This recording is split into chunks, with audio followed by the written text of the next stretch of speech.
आदाब अर्ज़ है। MCN उर्दू न्यूज़ में आपका खैर मकदम। नाजरीन, मैं हूँ काजी मुहियुद्दीन। खबरों के इस सिलसिले को शुरू करने से पहले आइए एक नज़र डालते हैं आज की खास खबरों पर।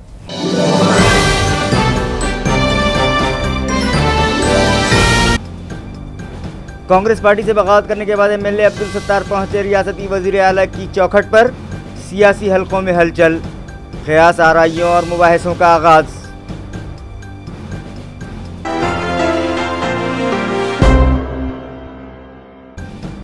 MLC सतीश चौहान भी कांग्रेस के फैसले से नाराज, मगर निभाएंगे युति धर्म। प्रेस कॉन्फ्रेंस में किया खुलासा, लेकिन पार्टी हाईकमान के ग्रीन सिग्नल का भी उन्हें है इंतजार।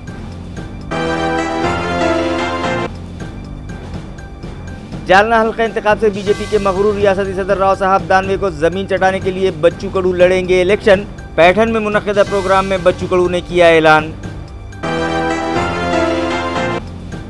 और धूप की शिद्दत में इजाफा होते ही महसूस हो रही है शहर में पानी की किल्लत। बीजेपी के कारपोरेटर्स और सड़कों हड़कों के साकिनान ने किया पानी की टाकी पर एहतजाज। इंतजामिया से फौरी सप्लाई इंतजाम दुरुस्त करने का मुतालबा। खबरें तफसील से। कांग्रेस पार्टी के जिला सदर वो MLA अब्दुल सत्तार ने पार्टी से बगावत करने के बाद गुज़िश्ता शाम रियासती वज़ीर आला देवेंद्र फडणवीस से मुलाकात की, जिसके सबब सियासी हलकों में हलचल मची हुई है। लोकसभा इंतखाबात के लिए कांग्रेस पार्टी ने महाराष्ट्र के उम्मीदवारों की तीसरी फहरिस्त जारी कर दी, जिसमें औरंगाबाद लोकसभा हलके से सुभाष झांबड़ के नाम का ऐलान किया गया है। पार्टी के इस फैसले से सिल्लोड़ के रुकन असेंबली वो कांग्रेस पार्टी के जिला सदर अब्दुल सत्तार न सिर्फ नाराज हैं, बल्कि बागी तेवर अपनाते हुए उन्होंने कांग्रेस पार्टी को खैरबाद कह दिया और आज़ाद उम्मीदवार की हैसियत से औरंगाबाद लोकसभा हलके से चुनाव लड़ने का ऐलान भी कर दिया। जराये का कहना है कि अब्दुल सत्तार बीजेपी के रियासती सदर राव साहब दानवे के दामाद कन्नड़ के रुकन असेंबली हर्षवर्धन जाधव को कांग्रेस में शामिल करके उन्हें औरंगाबाद पार्लिमानी हलके से चुनाव लड़वाने के लिए पार्टी जिम्मेदारान पर दबाव बना रहे थे, मगर उनकी ये कोशिशें कामयाब नहीं हो पाईं। आखिरकार गुज़िश्ता रात उन्होंने रियासत के वज़ीर आला देवेंद्र फडणवीस से मुलाकात की, जिसके बाद सियासी हलकों में हजार मुँह हजार बातें हो रही हैं। MLC सतीश चौहान ने ये बात साफ कर दी कि वो युति धर्म निभाते हुए लोकसभा इंतखाबात में अपना उम्मीदवारी फॉर्म दाखिल नहीं करेंगे। ये बात उन्होंने आज एक प्रेस कॉन्फ्रेंस में की। वाज़ेह रहे कि लोकसभा इंतखाबात के लिए कांग्रेस NCP के दरमियान इंतखाबी समझौता हुआ है, जिसके बाद सीटों की तकसीम के वक्त NCP की जानिब से ये मुतालबा किया जा रहा था कि औरंगाबाद पार्लिमानी हल्का राष्ट्रवादी कांग्रेस के लिए छोड़ दिया जाए। इस ज़िमन में दोनों ही सियासी जमातों के आला कायदीन के दरमियान कई दौर में बातचीत का सिलसिला जारी रहा। इस दौरान NCP के कौमी सदर शरद पवार ने MLC सतीश चौहान को ग्रीन सिग्नल भी दिया था, जिसके बाद गुज़िश्ता कुछ माह से वो लोकसभा इंतखाबात की तैयारियों में लग गए थे, मगर गुज़िश्ता रोज़ कांग्रेस पार्टी की जानिब से अपने उम्मीदवारों की फहरिस्त जारी की गई, जिसमें औरंगाबाद पार्लिमानी हलके से MLC सुभाष झांबड़ को उम्मीदवारी दी गई।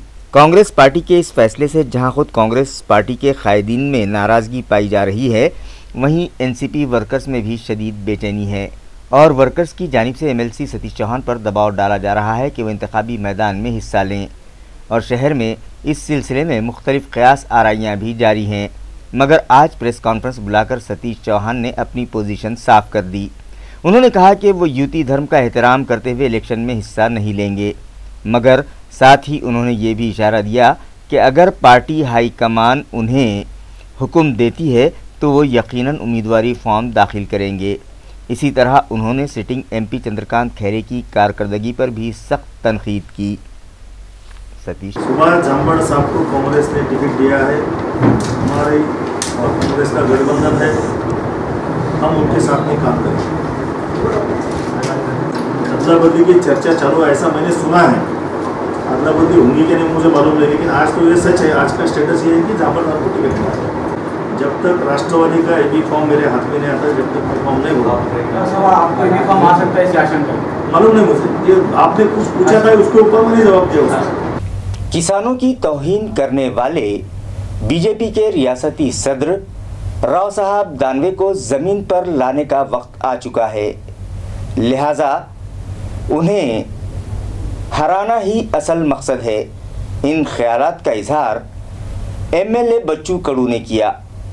चीफ इलेक्शन कमिश्नर की जानिब से 27वें लोकसभा इंतखाबात का प्रोग्राम जाहिर करने के बाद पूरे मुल्क में सियासी सरगर्मियां तेज हो चुकी हैं और इंतखाबी माहौल गर्म हो चुका है, जिसके तहत गुज़िश्ता रोज़ पैठन में एक मुबाहिसे का इनेकाद अमल में आया, जिसमें शामिल अफराद ने रुकन असम्बली बच्चू कड़ू पर जोर दिया कि वो किसानों के मफादात के लिए लोकसभा चुनाव लड़ें। इस मौके पर बच्चू कड़ू ने कहा कि किसानों के जज्बात का एहतराम करते हुए वो जालना हल्के इंतखाब से चुनाव लड़ेंगे और उनका मकसद किसानों के ताल्लुक़ से नाजेबा अल्फाज का इस्तेमाल करने वाले राव साहब दानवे को शिकस्त देना है।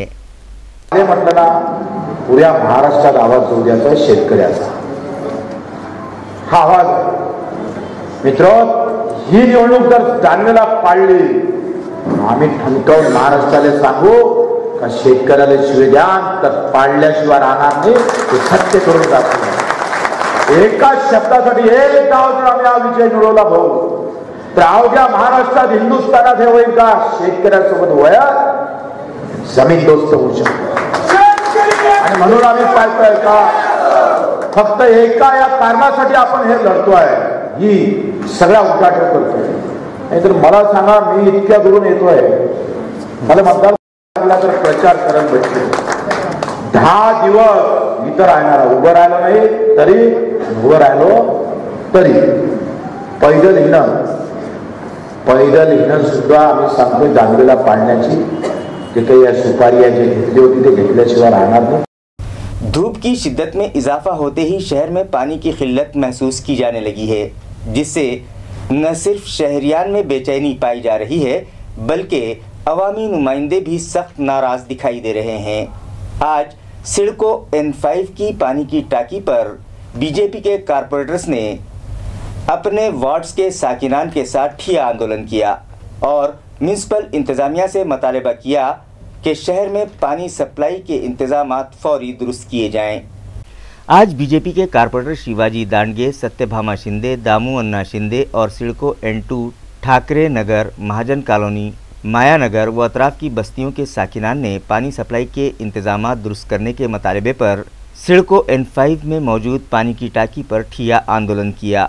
इन लोगों ने इल्ज़ाम लगाया कि शहर के दीगर इलाकों के मुकाबले सिडको हड़को इलाके के साथ म्यूनसिपल इंतज़ामिया पानी सप्लाई के मामले में सौतेला सलूक कर रहा है। उन लोगों को ये कहते हुए भी सुना गया कि अगर म्यूनसिपल अफसरान ने अपना रवैया तब्दील नहीं किया और उन लोगों के साथ यूं ही इंसाफ़ी का सिलसिला जारी रहा तो वो लोग म्यूनसिपल अफसरान और मुलाजमीन के साथ हाथापाई करने से भी गुरेज नहीं करेंगे। सोशल वर्कर दामू अन्ना शिंदे ने अपनी नाराज़गी का इजहार करते हुए कहा कि म्यूनसिपल इंतज़ामिया उन लोगों के साथ इस तरह का सलूक क्यों कर रहा है, क्या वो लोग पाकिस्तान के शहरी हैं। मज़ाहिरीन इस बात पर डटे रहे कि जब तक म्यूनसिपल कमिश्नर बज़ात खुद वहाँ नहीं आते वो लोग अपना एहतजाज जारी रखेंगे। मज़ाहिरीन में रामदास फड़, विजय रिसाड़, अजय तांदड़े, बाबू वाकचौरे, सुनील जगताप, लक्ष्मण वाकचौरे, राजेंद्र दानेकर, मुकुंद दामोदर, मंसूर पटेल, कावेरी फड़, अपर्णा जोशी, स्नेह देशमुख, निर्मला मुगुटकर, दर्शना ठाकुर और इलाके के दीगर साकिनान शामिल थे। गेल्या 1 वर्षापासून या सिडको हडको आणि N3 N4 पासून चिकलठाण्यापर्यंत पाण्याचा महानगरपालिकेचा कुठलाही ताळमेळ नाही आणि ह्या भागात कधी 8व्या दिवशी, कधी 9व्या दिवशी, 7व्या दिवशी पाणी पुरवठा होतो। आम्हाला ह्या भागातील नागरिकाला दररोज त्यांच्या रोषाला सामोरं जावं लागतं आणि महानगरपालिकेच्या प्रशासनाचं कुठल्याही प्रकारचा ह्या पाणी पुरवठ्यावर ताळमेळ नाही आहे आणि कुठल्याही प्रकारचं ह्या N5 टाकीवर कोणताही अधिकारी आम्हाला कधी आढळत नाही। नुकतंच गेल्या 2 महिन्यापूर्वी या टाकीची रेकी झाली होती आणि अतिरेक्याने इथं केमिकल टाकून लोकांना जीव मारण्याचा जे प्रयत्न केला होता, आपल्या औरंगाबादच्या पोलीसवाल्यांनी तो प्रयत्न हाणून पाडला आणि जो पाणी पुरवठा विस्कळीत होतो आहे 9व्या दिवशी 10व्या दिवशी, त्यासाठी आम्ही वारंवार या टाकीवर आंदोलन करतो. पण नुसतं आंदोलन केलं आहे की एक दिवस पाणी चांगल्या प्रकारे येतं, पुन्हा तोच प्रकार होतो. आज कंटाळून सुद्धा आम्ही पाणी पुरवठा 9व्या दिवशी सकाळी 6ला येणार होता, परंतु अद्यापपर्यंत आमच्या वार्डाला पाणी पुरवठा न झाल्यामुळं मी सर्व नागरिकांना विनंती केली की आज आपण टाकीवर आंदोलन करू. जोपर्यंत महापौर आणि मनपाचे आयुक्त आपल्याला कुठल्याही प्रकारचा ठोस निर्णय देत नाही पाणी पुरवठ्याचा, तोपर्यंत आम्ही इथं ठिय्या आंदोलन करणार आहे. आम्हाला आतापर्यंत पालक साहेब इथं आले ना, महापौर आले ना, आयुक्त आले, कुठल्याही प्रकारचा ह्या भागातील नागरिकांना हे महानगरपालिकेचे पदाधिकारी प्रशासन रिस्पॉन्स देत नाही. पण आज आम्ही जरी ठिय्या आंदोलन केलं, आमच्या भागात पाणी पुरवठा सुरळीत नाही झाला. मी एक चळवळीतला कार्यकर्ता घडलेला आहे आणि ठोक आंदोलन ह्या पुढं होईल. आज जरी शांतता असली तर याच्या पुढचं जे आंदोलन आहे कुठल्याही प्रकारची शांतता न ठेवता आम्ही या अधिकाऱ्याला जे प्रशासनाचं बसलेलं आहे पाणी पुरवठ्याचं, यांना नक्कीच आम्ही ठोक आंदोलन करू आणि सुरळीत पाणी पुरवठा कसा होईल याचा प्रयत्न करत राहू. आणि या भागातील शहरातील काही भागांना रेग्युलर पाणी पुरवठा आहे, पण आमच्या 25% या सिडको हडकोच्या भागाला नेहमी 10व्या दिवशी 9व्या दिवशी जो पाणी पुरवठा होतो, आमचं कोणाला पाणी देऊ नका हे म्हणणं नाही आहे, पण सर्व शहराला समान पाणी वाटप झालं पाहिजेत, जेणेकरून ह्या भागातील नागरिकसुद्धा या शहरातीलच राहतात, ते काही दुसऱ्या शहरात राहत नाही. जसं त्या भागात 75% भागाला व्यवस्थित पाणी पुरवठा होतो दररोज रेग्युलर, तसा आम्हालाही व्हावा हीच आम्हाला महापौर आणि आयुक्ताला विनंती आहे. आज विनंती करतो, नंतर आम्ही काय करू ते त्याला कळून जाईल. आज गेल्या वर्षभरापासून सिडको भागातील या N5 टाकून जे सप्लाय होतात तर सगळ्या वार्डाला बऱ्याच वेळेस गॅप पडला, ते 7-7 दिवस पाणी येत नाही. या पाण्यानंतर जो गॅप नंतरचा जो दिवस त्या दिवशी पाणी मिळत नाही त्या वेळेवर, आणि कोणतंही नियोजन महानगरपालिकेच्या वतीने होत नाही. शहराच्या इतर भागामध्ये सगळीकडे व्यवस्थित पाणी चालू असताना फक्त सिडको हडकोच्या या N5 टाकीवर जे सप्लाय होतात त्यांनाच प्रॉब्लेम येतो. गेल्या वर्षभरापासून याच टाकीवर आंदोलन चालू आहेत सततचे. सगळे नगरसेवक परेशान आहेत आणि नागरिकही परेशान झालेले आहेत. विशेष करून सिडको हडको भागाच्या या नागरिकांनी ॲडव्हान्स टॅक्स भरलेले आहेत. टॅक्स भरणारे लोक आहेत. शहराच्या एकंदरीतपैकी 40% जो टॅक्स वसूल होतो त्यामध्ये सगळ्यात मोठा भाग हा सिडको हडकोचा असतो. तरी या लोकांना पाणी मिळत नाही, लोक परेशान झालेले आहेत. यामध्ये प्रशासनाची हलगर्जीपणा या कारणीभूत आहे आणि प्रशासनाने लवकर तोडगा काढावा. नाही तर आम्ही जसे नगरसेवक दामोदर शिंदे जसे म्हणले की आम्ही शहराला प्रशासनाला दाखवून देऊ की आम्ही काय चीज आहे, ते आता लवकरच नागरिकांच्या वतीने एक मोठं आंदोलन या रूपाने उभं राहण्याची शक्यता आहे. आज या ठिकाणी आम्ही मुकुंदवाडी N2 विभागातील सर्व नागरिक ह्या मागच्या 1-2 महिन्यापासून मोठ्या प्रमाणात महापालिका प्रशासनाच्या वतीने पाणी सोडण्याच्या संदर्भात मोठी गैरसोय निर्माण होत आहे आणि फक्त सिडको हडको भागालाच याचे जास्त परिणाम भोगावे लागत आहे. आम्ही शहरात बघतो, माहिती घेतो, तर जे महत्त्वाचे जे महापालिकेचे पदाधिकारी आहेत त्यांच्या वार्डामध्ये व्यवस्थितरित्या पाणी पुरवठा प्रशासनाच्या वतीने होत आहे. हा अन्याय फक्त सिडको हडकोच्या वासियांकडूनच होत आहे. आता आम्ही हे आंदोलन सध्याला शांततेच्या मार्गाने चालू आहे. जर व्यवस्थित 8-15 दिवसात पाणी पुरवठा सुरळीत झाला नाही तर नक्कीच हे आंदोलन मोठ्या प्रमाणात आम्ही याला उग्र रूप धारण करू. पाणी हा प्रश्न जिव्हाळ्याचा आहे, खास करून महिलांच्या. शहरामध्ये 75% शहरामध्ये पाणी पुरवठा हा सुरळीत होतो आणि सिटीमध्ये नॅचरल लेवल असल्यामुळे तेथे पाणी कंटिन्यू चालू असतं आणि सिडको हडकोला हे स्लोप उंच भाग असल्यामुळे सिडको हडकोच्या टाक्याही लेट भरल्या जातात. आणि सिडको हडकोला मी 2010 पासून नगरसेविका आहे. हा पाणी प्रश्न कायमस्वरूपी आहे. दरवर्षी आम्हाला उन्हाळ्यात तर खूप त्रास होतो, परंतु हिवाळ्यात देखील पावसाळ्यात देखील हा पाण्याचा प्रॉब्लेम आता भेडसावत आहे. आणि सर्व महिलांना कार्यक्रमाला किंवा जॉबला जाण्याचे प्रॉब्लेम येतात. पाणी हे गॅप देऊनही सकाळी पाणी व्यवस्थित सुरळीतपणे येत नाही. सुरळीतपणे न आल्यामुळे महिलांना देखील आंदोलन करण्याची भूमिका घ्यावी लागते. पाण्यासाठी महिलांची गैरसोय होते. यासाठी पदाधिकारी आणि अधिकारी, महानगरपालिका सर्वच दोषी आहेत. कारण आपल्या शहराचा पाणी पुरवठ्याचा नियोजन हे पहिल्यापासूनच नाही आहे. त्यामुळे पाणी प्रश्न हा दरवर्षी भेडसावत आहे. त्यामुळे महापालिकेने नियोजन करावं पाण्याचं व टाक्यांची लेव्हल ही व्यवस्थितपणे सर्वांना न्यायप्रमाणे द्यावी व सर्वांचे पाणी प्रश्न सोडवावा. नंतरच पाणीपट्टी मागण्याची विनंती करावी. म्यूनिसिपल जोन ऑफिस नंबर 6 के अमले ने गुज़िश्ता रोज़ विश्रांति नगर की गली नंबर 14 की एक दुकान पर छापा मारकर 85 किलो ममनुआ प्लास्टिक कैरी बैग्स जब्त की और मुतल्लिका ताजिर से जुर्माना वसूल किया। नाजरीन, माहौलियाती आलूदगी पर काबू पाने के लिए हुकूमत ने प्लास्टिक बंदी कानून बनाया जो पूरी रियासत में 1 जुलाई 2018 से नाफिज कर दिया गया। लिहाजा divisional commissioner Sunil Kendrekar, municipal corporation के घन कचरा प्रोजेक्ट चीफ नंदकिशोर भोंबे और municipal ward officer Meera Chauhan की हिदायत पर जोन नंबर 6 के सफाई अमले ने कार्रवाई करते हुए गुज़िश्ता रोज़ वार्ड नंबर 92 विश्रांति नगर की गली नंबर 14 के एक ताजिर दिलीप वानखेड़े के खिलाफ शिकंजा कसते हुए प्लास्टिक बंदी कानून को तोड़ने पर उनसे 14,000 रुपये जुर्माना वसूल किया और उनकी दुकान से 85 किलो ममनुआ प्लास्टिक कैरी बैग्स का जखीरा बरामद किया। ये कार्रवाई सफाई इंस्पेक्टर सुनील दाभाड़े, कृष्णा विस्पुते, जवान राजू हिवाड़े, रविंद्र भाले, सिटीजन्स फ्रेंड्स स्क्वाड चीफ परदेसी लहाने सूसर, म्यूनिसिपल मुलाजमीन दीपक बोर्डे, ठोकर बोर्डे और दीगर अमले ने अंजाम दी। वाज़ेह है कि प्लास्टिक बंदी कानून की खिलाफ वर्जी करने वालों को डिसिप्लिन सिखाने के लिए एएमसी इंतज़ामिया ने खुसूसी मुहिम छेड़ रखी है, जिसके तहत गुज़िश्ता चंद दिनों में शहर में मौजूद सभी म्यूनिसिपल जोन दफातर की हुदूद में मौजूद 599 दुकानों और दीगर कारोबारी इदारों की जांच की गई। इस दौरान 103 ताजिर इस कानून की खिलाफ वर्जी करते हुए पाए गए, जिनसे 1,71,800 रुपये जुर्माना वसूल किया गया और तकरीबन 374 किलो ममनुआ प्लास्टिक कैरी बैग का जखीरा जब्त किया गया।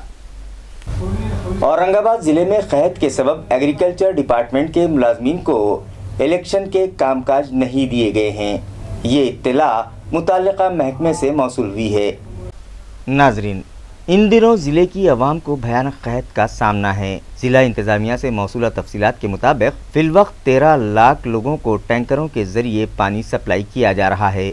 576 देहातों और 225 तांडा बस्तियों में 830 टैंकरों के ज़रिए पानी पहुंचाया जा रहा है, तो दूसरी तरफ महकमा मौसूल इंतखाबी कामों में मसरूफ़ हो चुका है। इंतखाबात के दौरान देही इलाकों में किसी तरह की परेशानी या लापरवाही न हो, इसके पेश नज़र एग्रीकल्चर डिपार्टमेंट के मुलाजमीन को इंतखाबी कामों में शामिल नहीं किया गया है। डिस्ट्रिक्ट इलेक्शन डिपार्टमेंट से मौसूला इत्तला के मुताबिक मुलाजमीन को तरबियत देने का पहला मरहला मुकम्मल हो चुका है, जबकि दूसरे मरहले में मुलाजमीन को जल्द ही इंतखाबी कामकाज से मुताल्लिक़ तरबियत दी जाएगी। आवाम को रुकने पार्लियामेंट से क्या उम्मीदें वाबस्ता रहती हैं और शहर की आवाम कैसा उम्मीदवार चाहती है, ये जानने के लिए हमने शहरियान से बात की। आइए जानते हैं उनके तासुरात। बड़े बड़े काम आना, वो इंडस्ट्री लाए तो बेरोजगारी दूर हो जाएंगी। वो तो एक भी काम हुआ नहीं, सिर्फ हिंदू मुसलमान। जब से आपने पिछले वाली जनता ने तो कुछ नहीं करी, पर आगे अब जनता को भी समझ में आ गया क्या खासदार तो कुछ कर रहे नहीं, पर जनता के लिए ऑप्शन नहीं था, इसलिए बटन वही दब जाता लास्ट। एक तो यंग होना है, अपने जिले का प्रतिनिधित्व ऐसा करना है कि जो जिले में विकास हो, यहाँ की पब्लिक को कहीं पर भी किसी तरह का तो परेशानी नहीं होना चाहिए। कोई ऑफिस में गए सीधा काम होना है, कोई अपना काम बनाते हैं तो बोलते हो आप इतना पैसा दो, कोई का 4 दिन आओ 8 दिन आओ। जो गवर्नमेंट का रखे हुआ है वही अपना खासदार वहाँ उठाना और अपने जिले का विकास करना, यही सबसे बड़ा मुद्दा है। खैरे साहब ने जो काम किया है वो तो काम किया ही है, लेकिन वो जो जितना काम करना था, जैसा रेलवे का अपना सवाल नहीं किया अभी तक उन्होंने, आज तक औरंगाबाद में रेलवे के लिए कोई बात नहीं की उन्होंने। रेलवे बढ़ाने के लिए और विकास करने के लिए या तो वो बिल्डिंग बनने के लिए एक दफ़े भी नहीं बोले। ये तो कभी है अपने इसके लिए महानगर पालिका में बोलो या कुछ भी बोलो, या सिटी में फिर के कचरा साफ कराओ ये कराओ, वो कोई मायने नहीं है। विकास के लिए अपने जो डेवलपमेंट के काम है वो करने को ना खासदार का काम वो है। भावी खासदार एजुकेटेड होना चाहिए, उसने अपने शहर को अच्छे से डेवलप करना चाहिए, खेड़े पाड़ों को अच्छे से डेवलप करना चाहिए, वो सब सोच के करना उन्होंने। हाँ बोलो। उन्होंने भी काम करे नहीं करे ऐसा नहीं है। पहले कांग्रेस की सरकार थी, फंडिंग का लफड़ा रहता है, सभी चीज़ों का रहता है। पब्लिक जब तक उनको पूछेंगे नहीं, जब तक उनको भी समझेंगे नहीं कि भाई अपन ने 20 साल में कुछ करे ना, तो अभी तो कुछ करना चाहिए।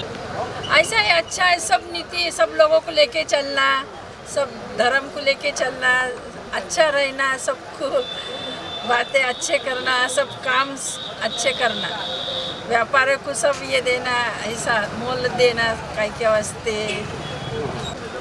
नहीं। अभी तो सब अच्छा ही चल रहा, बस अभी थोड़ी मंदी थी, अभी जरा चलेगा। इलेक्शन के बाद बोलते मंदी आई थी बीच में, अभी चलेगा बोलते हैं। औरंगाबाद का खासदार तो ऐसा होना चाहिए जो औरंगाबाद के जो है तो औरंगाबाद के तकरीबन हर मैदान में, यानी जो आवाम को जिन चीज़ों की ज़रूरत है उन तमाम की तरफ जो है तमाम को जो है तो वो पूरा करे। जैसे किसी ज़माने में ये मामला था कि भाई एशिया के 3 कंट्रीज जो है तो सबसे ज़्यादा तरक्की कर रहे थे, जिसमें जो है तो हमारे मुल्क के 2 शहर थे, एक जयपुर एक औरंगाबाद, और हमारे पड़ोसी मुल्क का कराची था। और इन सब में अगर जिस वक्त में नंबर देखा जाए तो उसमें औरंगाबाद का नंबर पहला होता था। ये पहला नंबर था और ये होने की वजह ये थी इसका पहला नंबर कि उस वक्त में बावजूद इसके कि मुल्क ने इतनी तरक्की नहीं किया था जो आज किया हुआ है, लेकिन उसके बावजूद जो है तो औरंगाबाद शहर तेज़ी से तरक्की कर रहा था। यहाँ के जो अवामी नुमाइंदे थे जैसे डॉक्टर रफ़ीक ज़करिया वगैरह, इन लोगों ने इस कदर काम किया, यहाँ पर इंडस्ट्री एरिया लेकर के आया, पानी का नज़म किया डैम वगैरह का, और ये सारी चीज़ें करके मुल्क को जो है तो हमारे शहर को जो है तो उन्होंने बिल्कुल ऐसा बना दिया कि तकरीबन आज औरंगाबाद के मुस्तकिल रहने वाले लोग जो है तो 25% भी नहीं है, 75% लोगों ने आके अपना यहाँ पर रोज़गार हासिल किया, और तकरीबन जो है तो उन्होंने यहीं पर घर बना लिया और यहीं के होके ले गए। अगर गवर्नमेंट का कोई ऑफिसर आता तो वो भी यहीं पर आकर के ठहर जाता और यहीं विराजमान रहता। तो आप देखेंगे कि पूरी तादाद यहाँ पर जो आती थी तो उसकी वजह ये थी कि औरंगाबाद शहर तरक्की कर रहा था, वहाँ के अवामी नुमाइंदे काम करते थे। अब पिछले तकरीबन 30 सालों से मामला ये हो गया कि बस आपस में जो है तो खचातानी है और कोई तरक्की का काम नहीं हो रहा है। सड़कों का बुरा हाल है, इंडस्ट्रीज़ का बुरा हाल है। तकरीबन मैं समझता हूँ कि कई ऐसी इंडस्ट्रीज़ हैं जो यहाँ पर सिख हो गए। अगर वो सिख नहीं होते तो आज औरंगाबाद जो है तो हमारे मुल्क का सबसे जो है तो महंगा शहर होता, अगर यहाँ के अवामी नुमाइंदे सही हैं। जी। लेकिन उसके बावजूद आप ये देखेंगे कि इसमें सिख यूनिट्स कितने हैं, यानी यहाँ आते हैं, गवर्नमेंट से इस्तेफादा करते हैं और चले जाते हैं। इससे हमारे शहर की तरक्की का कोई काम नहीं हो रहा है। दूसरी बात ये हो गया कि भाई सबसे बड़ी चीज़ होती है कि एक बड़ा अवामी नुमाइंदा वो होता है खासदार, यानी हमारा मेंबर ऑफ द पार्लियामेंट। ये सेंट्रल की तमाम स्कीमें यहाँ पर लेकर के आता है, लेकिन बदकिस्मती से हमारे को ये कुछ मिल नहीं रही है। और पहले तो मामला ऐसा था कि सेंट्रल की स्कीमें हमारे एमएलए लेकर के आते थे और वो ला करके उसको यहाँ पर लागू करते थे। आज खासदार कोई करने वाला नहीं, तकरीबन पूरे मराठवाड़ा भर का ये हाल है। लेकिन उनमें सबसे ज़्यादा अगर कोई पिछड़ा हुआ है तो सिर्फ औरंगाबाद है, जो एशिया का पहले नंबर का शहर था। आज तक देखिए साहब, ये उनके लक है, उनकी किस्मत है जो यहाँ पर चुन के आ रही है, क्योंकि एक माहौल कम्युनल सा माहौल बन जाता है और उसमें जो है दोनों चुन करके आए थे। रहा काम का सवाल ये है कि भाई उन्होंने काम के मामले में अगर चिल्लर चालर काम के लिए अगर जाए तो वो काम को बिल्कुल कर देते हैं, लेकिन अवामी काम जिसे ये कह सकते हैं कि भाई ये शहर की तरक्की के लिए होगा, यहाँ की रोडें उसी तेज़ी के साथ में बनेंगी जिस तरीके से जो है तो दूसरे स्टेट में MP वगैरह में बन रही, ये कोई भी काम जो है तो उनसे नहीं हुआ। और कोई ऐसा नुमाया काम या गैर मामूली काम ये 20 साल में हमको तो नज़र नहीं आया। जनता को सिर्फ 3-4 चीज़ें ही होना है, पायाभूत सुविधा होना, रास्ते, ड्रेनेज लाइन, पानी, मेन सब में ज़्यादा पानी। आज जनता की सब में ज़्यादा डिमांड है पानी, चाहे आप जायकवाड़ी से लाओ या नासिक से लाओ, जहाँ से लाना है वहाँ से लाओ, पानी सब में बड़ी ज़रूरत है। बाकी ऐसा कुछ ये नहीं है, डेवलप तो शहर होते जा रहा है, ज़मीन से लोग प्लॉट निकालते हैं और बिल्डिंगा बनती है, उसका कोई सवाल प्रतिनिधि को कोई मतलब नहीं होता है उससे। मेन प्रॉब्लम है सब में ज़्यादा पानी का। और बिज़नेस के लिए कैसा है, मार्केट्स में ऐसा कुछ रहा ही नहीं है अभी, हर जगह मार्केट होते जाएंगे तो जो पुराना मार्केट है उसका क्या। अभी हम लोग यहाँ इतने सालों से व्यापार कर रहे हैं और इतना व्यापार रहा नहीं, रेसिडेंसी एरिया में पूरे कमर्शियल कॉम्प्लेक्स बन जा रहे हैं, व्यापार पूरा ख़त्म हो जा रहा है पुराने शहर से। अच्छा आदमी है वो, उसको कोई टेंशन नहीं है। उनके कुछ काम गिनवाइए। काम बोले तो ऐसे दिख के आते हैं, ऐसा कुछ बता ही नहीं सकते काम गिनाए जैसा पेपरबाजी करते हैं तो मालूम पड़ता है कि ये इधर सीमेंट रोड बना है, उधर ये बना है, उधर ये बना है। बाकी जनता को ऐसा काम दिख के तो कोई खासदार और कोई आमदार का नहीं आता है, उसकी जनरल नॉलेज तो नहीं है फिलहाल। बाकी MIDC इधर उधर तो सब ऐसी खंडर हुई भी दिखती है अभी आज की पीरियड में। वो स्कीम कैसा है, लाए वो लागू होती है, अमल बजावनी होती है, कहीं नहीं होती है। बाकी आज की हालात देखे जाए तो अब चिकलटाना देखो, वाउस देखो, इधर उधर सब रास्ते ये वो तकलीफ में है। अपन 2 व्हीलर पे भी गए तो थोड़ा झटका लगता ही है, आने के बाद आइडेक्स वगैरह लगाना ही पड़ेगा। हाँ, तो ये अपना दूध डेयरी से लोटा गरंजा तो कलेक्टर ऑफिस डायरेक्ट उधर निकलता, तो वो रोड कम से कम आज 20 साल से चल रहा है कि हो जाएगा हो जाएगा हो जाएगा। बंजारा बिल्डिंग तक काम होके आ गया, वहाँ रोड रुकी वाला है। इधर से शनि मंदिर तक आ गया, वहाँ आके रुकी वाला है। फिर ये बीच के कुछ थोड़ा सा ज़रा पट्टा है, उतना क्यों नहीं कर रहे लोग। ट्रैफिक इतनी ज़रूरत से ज़्यादा जाम हो रही है, इसमें किसका ख्याल नहीं। वो नेता जाता रोक देता, ये नेता जाता रोक देता।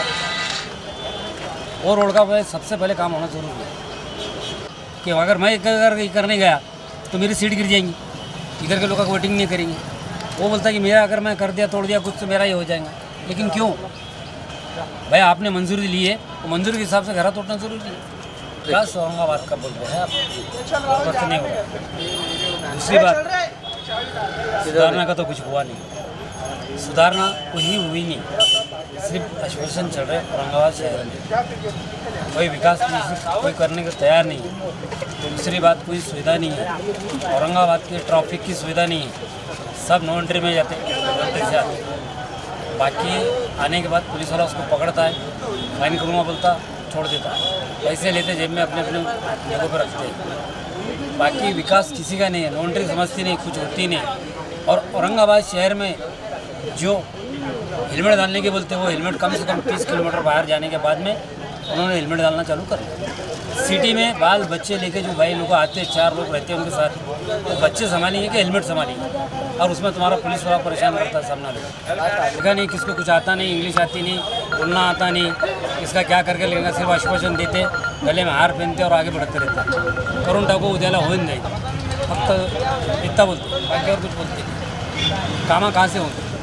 जब एक गरीब बेचारा जाता उनके पास फरियाद लेके, तो वो कुछ काम करते नहीं। करून टाकू, का लेतो मी, परवा करून टाकू, उनका कोई विकास होता नहीं और गली का काम होता नहीं औरंगाबाद शहर के अंदर। हमारे खैरे साहब 20 साल से खासदार हैं, उनके पीरियड में क्या काम हुआ?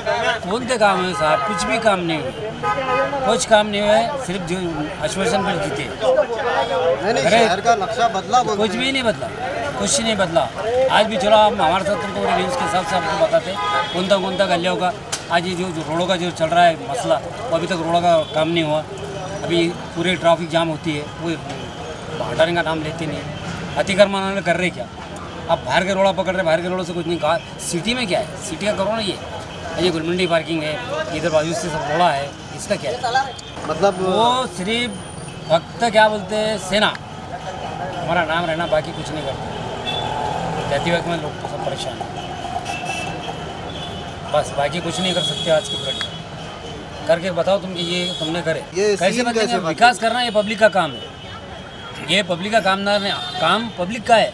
कि भाई अपने को सबको भाईचारा सब एक को मिला के लेके चलना है, तो ये पब्लिक ने सुधर जाना और कैसा नेता चुनना ये पब्लिक का काम है। अच्छा काम करने वाला होना है, पब्लिक की मांगी पूरी करने वाले होना, शहर की प्रगति होना, रोड की प्रगति होना। चारों तरफ इधर चार लीडर रह रहे हैं, लेकिन रोड देखो कैसे है। प्रगति तो कुछ हुई ही नहीं औरंगाबाद। इसका श्रेय किसको जाता है? लीडर लोगों को जा रहा है। धम्म जन जागृति अभियान नामी तंजीम की जानिब से शहीद दिन के मौके पर एक प्रोग्राम रखा गया और मुजाहिदीन आज़ादी भगत सिंह, सुखदेव और राजगुरु की तस्वीर पर फूल चढ़ाकर उन्हें खिराज अकीदत पेश किया गया। मुजाहिद आज़ादी शहीद भगत सिंह, सुखदेव और राजगुरु की कारकर्दगी और उनकी बहादुरी नई नस्ल के लिए काबिल तक़लीद है। लिहाजा इन शहीदों की तारीख़ से मुल्क को रोशनास करवाने और शहीद भगत सिंह को खिराज अकीदत पेश करने के मकसद से बौद्ध धम्म जनजागृति अभियान की जानिब से मुनक़िदा प्रोग्राम में हाज़रीन ने शहीदों को खिराज अकीदत पेश किया। इस मौके पर रमेश डावखरे, विलास घोरपड़े, रितेश शेलके, विशाल बनकर, विवेक सिक्ची, राहुल बंसवाल के अलावा तंजीम के दीगर जिम्मेदारान भी मौजूद थे। औरंगाबाद जिला परिषद स्कूलों में सेंटर चीफ के 70 ओहदे खाली हैं, लिहाजा इन ओहदों पर फौरी तकर्रुरात किए जाएं। ये मुतालबा राज्य शिक्षक भारती समिति की जानिब से किया जा रहा है। वाज़ेह है कि जिला परिषद स्कूलों में सेंटर चीफ के 70% ओहदे खाली हैं और इनका इजाफी चार्ज दीगर असातिज़ा को देकर किसी तरह काम धकाया जा रहा है। यही वजह है कि यहाँ के एक सेंटर चीफ को 4-4 सेंटर्स का चार्ज संभालना पड़ रहा है। असातिज़ा प्रमोशन के जरिए सेंटर चीफ के ओहदे पुर करने का मुतालबा करते आ रहे हैं। बताया जाता है कि इंतज़ामिया ने असातिज़ा को उनके मुतालबे पर गौर करने का तयक़ुन भी दिया था, मगर अब तक सेंटर चीफ के ओहदे पुर नहीं किए गए। असातिज़ा का कहना है कि किसी एक टीचर पर मुख्तलिफ सेंटर्स की जिम्मेदारी डालना मुनासिब नहीं है, लिहाजा फौरी तौर पर सेंटर चीफ के ओहदे पुर किए जाएं। इस मौके पर राज्य शिक्षक भारती समिति के समीर पाटिल, विजय ठाकुरे, महेंद्र बसवाल, संतोष साठे, रोहिणी विद्यासागर भी मौजूद थीं। म्यूनिसिपल कॉरपोरेशन के क्लास 1 से क्लास 3 तक के अफसरान और मुलाजमीन अब बहुत जल्द यूनिफॉर्म में दिखाई देंगे, क्योंकि म्यूनिसिपल कमिश्नर ने उनके लिए ड्रेस कोड पॉलिसी अपनाने का फैसला किया है। नाजरीन, आप अब तक कंपनियों, बैंक मुलाजमीन और दीगर खानगी इदारों में खिदमात अंजाम देने वाले मुलाजमीन को यूनिफॉर्म में देखते आए हैं। इसी तरह म्यूनिसिपल कॉरपोरेशन के क्लास 4 मुलाजमीन भी यूनिफॉर्म में दिखाई देते हैं, जिससे कंपनी मुलाजमीन और म्यूनिसिपल कॉरपोरेशन के क्लास 4 मुलाजमीन को पहचानने में आसानी होती है। म्यूनिसिपल कमिश्नर डॉक्टर निपुण विनायक ने म्यूनिसिपल अफसरान और मुलाजमीन के लिए भी ड्रेस कोड पॉलिसी अपनाने का फैसला किया है, जिसके बाद बहुत जल्द यहाँ के अफसरान और मुलाजमीन यूनिफॉर्म में दिखाई देंगे। म्यूनिसिपल कमिश्नर ने उनके लिए आसमानी रंग का शर्ट और नीले रंग की पैंट का इंतखाब किया है। पुरानी दुश्मनी के सबब बीजेपी और एमआईएम के वर्कर्स के दरमियान गुज़िश्ता शाम जमकर मारपीट हुई, जिसमें 12 अफराद शदीद तौर पर जख्मी हुए हैं। इस मामले में पुलिस ने दोनों ग्रुप्स के 28 अफराद के खिलाफ शिकायत दर्ज कर ली है। एमआईएम जनूबी हलके के सदर मुंशी पटेल और हाल ही में बीजेपी में शामिल हुए राहुल चाबुकसवार और उनके हामियों के दरमियान गुज़िश्ता रात ज़ोरदार मारपीट हुई। ये वारदात हुसैन कॉलोनी में पेश आई। बताया जाता है कि एक मामूली मामला झगड़े का सबब बना। दोनों ही ग्रुपों की जानिब से लाठियों और तलवारों का आज़ादाना इस्तेमाल किया गया। इस तसादुम में एमआईएम शहर सदर मुंशी पटेल समेत 12 अफराद जख्मी हुए हैं, जिन्हें मुख्तलिफ खानगी दवाखानों में शरीक किया गया है। इस मामले में पुलिस ने बीजेपी के 11 और एमआईएम के 17 वर्कर्स के खिलाफ शिकायत दर्ज कर ली है। खैरू मामू हमारे रिश्तेदारों के घर पर गया था मैं मशवरे के लिए। ये बच्चे डेली नशा पानी कर बच्चों को ढूंढ रहे मारने के लिए, हथियार वगैरह लेकर। तो बोला मामू पुलिस स्टेशन जाकर कंप्लेन करेंगे कि इन लोगों हमेशा का हो गया, डेली नशा करते, गोलियां खाते, बटन और डेली लूट मार, बच्चों के मोबाइल छीन मार। फिर वो राहुल का भी जैसे इन बच्चों को तुरंत छुड़ा के ला लेता। आज से 6 दिन पहले शिवाजी पुतले के पास खुलेआम रोड पे बस फोड़ा, बस के ड्राइवर को, किन्नर को मारा, उनके पैसे छीने इन लोगों ने। तुरंत पुलिस स्टेशन जाके 25,000 में मांडोली करके छुड़ा के ला लिए। रात में क्या हुआ था? हाँ, रात में वही हरकतें, नशा वगैरह करे हुए बच्चे थे। हम जाकर खड़े खैरो मामू घर पर, पीछे से घाव लेकर आके मारना चालू कर दिए। साले इधर आए कैसा, हमारे गली में कैसे आए? क्या कौन से हथियार थे उनके पास? हथियार क्या, खुलेआम पूरे तलवार वगैरह सब थे उन लोगों के पास। खुलेआम तलवार वगैरह लेके सबको मारना चालू करें, जिसमें कि कुछ 3 से 4 लेडीज हैं और 12 से 15 बच्चे हैं टोटल पूरे। वसीम टोटल रिकॉर्ड पे के गुनेगार हैं। सबों ने तड़ी पारे काटी भी है, जिसमें इन लोगों का मेन सपोर्ट राहुल चाबुकस्वार है, जो हमेशा टोटल रिकॉर्ड पे का डेली क्राइम करते रहता और डेली पुलिस स्टेशन में ही रहता। खुद को बिल्डर का पार्टनर बताकर एक फ्लैट के एवज 3,71,000 रुपये हड़प कर लेने वाले एक शख्स को पुलिस ने गिरफ्तार कर लिया, जिसका नाम गोपाल महेश्वरी बताया जा रहा है। पुलिस ज़राए के मुताबिक मुलजिम गोपाल महेश्वरी एक शातिर मुजरिम है, जो हाईफाई सोसाइटियों में रहकर वहां जारी इमारतों के तामीरी काम की तफसीलात हासिल करता है और ज़ेर तामीर अपार्टमेंट या कॉम्प्लेक्स में फ्लैट खरीदने के ख्वाहिशमंद अफराद से राब्ता कायम करके खुद को मुताल्लिका बिल्डर का पार्टनर बताता है और लोगों को झांसा देकर उनसे मोटी मोटी रकमें ऐंठ लेता है। पीसा देवी इलाके के अंबादास त्रिंबक रोकड़े, जो कि एक खानगी मुलाजिम हैं, उन्हें और उनकी बहन सविता गावंडे के अलावा भगवान वीसपुते को भी मुलजिम गोपाल महेश्वरी ने धोखा दिया और ख़ुद को ब्रिजवाड़ी में वाक़े रोहन रेसिडेंसी के बिल्डर का पार्टनर बताया और अपार्टमेंट का एक फ्लैट जिसका नंबर 2 है, उन्हें फ़रोख्त करने के लिए बोगस दस्तावेज़ात तैयार करवाए और ईसार के तौर पर उनसे 3,71,000 रुपये हड़प कर लिए। इस ज़िम्मन में अंबादास रोकड़े ने 18 मार्च को एक शिकायत पुंडलिक नगर पुलिस थाने में दर्ज करवाई। डिप्टी पुलिस कमिश्नर राहुल घाड़े की रहनुमाई में assistant police commissioner Ghanshyam Sonone और दीगर मुलाजमीन ने मुलजिम को गिरफ्तार कर लिया। पुलिस इंस्पेक्टर सोनोने के मुताबिक गोपाल महेश्वरी एक आदी मुजरिम है और इससे कबल भी वो वालुज इलाके में गरीबों को धोखा देने और उनसे पैसे ऐंठने के जुर्म में गिरफ्तार किया जा चुका है। खबरें खत्म करने से पहले आइए एक बार फिर नजर डालते हैं आज की सुर्खियों पर।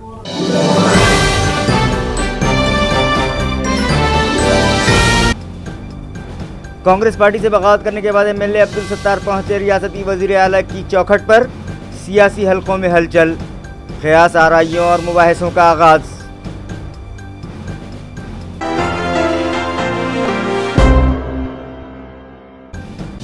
एमएलसी सतीश चौहान भी कांग्रेस के फैसले से नाराज, मगर निभाएंगे यूती धर्म। प्रेस कॉन्फ्रेंस में किया खुलासा, लेकिन पार्टी हाईकमान के ग्रीन सिग्नल का भी इन्हें है इंतजार।